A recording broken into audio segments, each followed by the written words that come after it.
Excellency, the honor guard is formed.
Your Excellency, this concludes the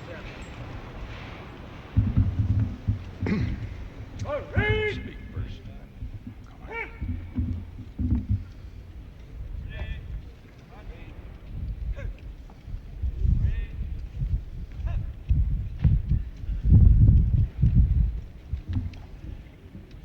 Madam Prime Minister, and our guests here at the White House today, it is a very great privilege for me, speaking in behalf of the American people, to welcome you, Madam Prime Minister, in a very personal sense, because you were born in this country, you have been to this country many times, but we are particularly proud that for the first time we welcome you as the Prime Minister of Israel.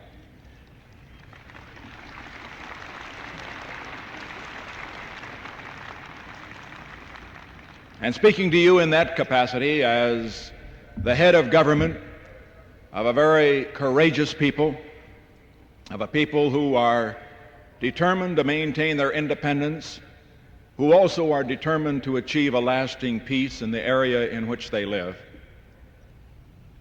I look forward to the talks we shall have individually and also with other members of your party. It would be less than candid for me not to say that the problems of the Mideast are terribly complex and not susceptible to solution in one meeting or two meetings or three meetings or even more at the level at which we will be talking. But it is also proper to say that the Mideast and peace in the Mideast is of interest not only to your nation and your neighbors, but to the whole world, because of what could happen in the event that war were to break out there, the repercussions that could have all over the world. We know that you and your people want peace. We know that your neighbors want peace. Certainly the majority of the people in the whole area want peace. The question is how to achieve it. And on this, we shall have discussions that I hope will be helpful. The real peace, the peace that is not simply one of words, but one in which both parties will have a vested interest in maintaining it.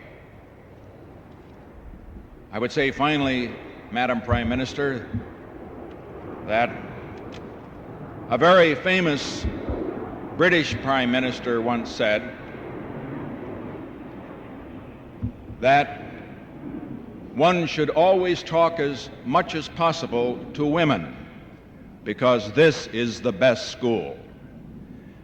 I can assure you that I recognize the tremendous complexity of the problem we will be discussing.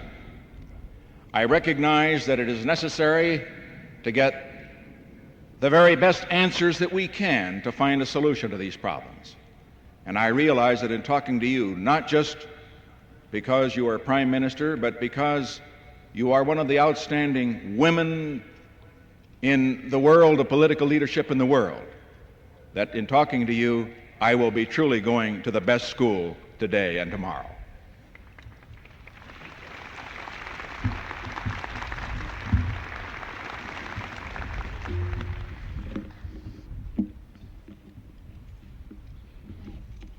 Mr. President, needless to say, I'm deeply moved by your reception and by the words that you have spoken. Every official guest from abroad to the White House must surely sense the significance of the occasion.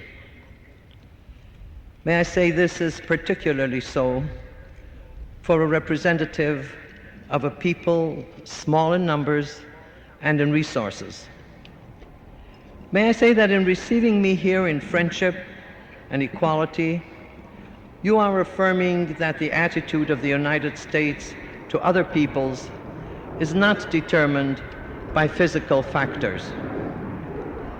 The history of Israel reborn in the years preceding statehood and the more than 2 decades since its achievement cannot be told without reference to the unwavering support and friendship shown by successive American governments and by the American people.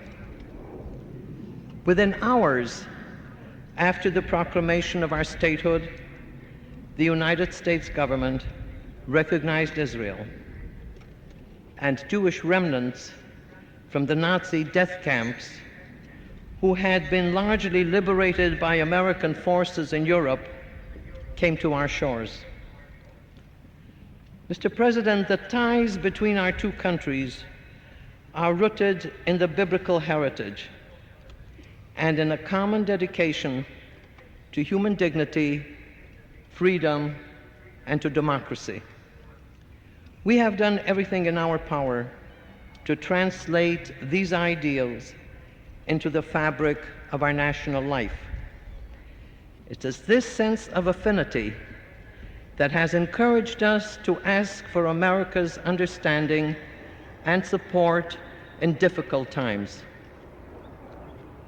The story of modern Israel is essentially the story of the return to the ancestral homeland of exiles from persecution, insecurity, and fear, in quest of freedom, human dignity, independence, and peace. Today, no Jew need remain homeless because of oppression and insecurity. I'm gratified to be able to say this here, in this great land, which has been a haven for the oppressed, including many of my own people. I shall be able to tell you, Mr. President, of Israel's progress in many fields. Tragically, peace is still denied us. But that same faith that sustained us down the ages instills within us the confidence that the hour of peace will come. I look forward to the day when an Israel Prime Minister will be able to come here bearing to the President and the people of the United States the tidings that the Middle East has entered a new epoch of amity and regional cooperation. Mr. President, the prayers and hopes of my people are with you in the heavy responsibility you carry, not only for your great country, but for the freedom-loving mankind at large. We follow with deep sympathy your efforts for regional and world peace, the phenomenal scientific advance of America under your leadership, the results of which are open to all nations, and your interest in economic and social advancement for all peoples. I am privileged, Mr. President, to convey to you the best wishes from the President, the government, and the people of Israel, together with their deep appreciation for your invitation to me and for your interest in our welfare and progress. From Jerusalem, the city of prophecy and universal inspiration, I bring you the traditional Hebrew greeting, Shalom.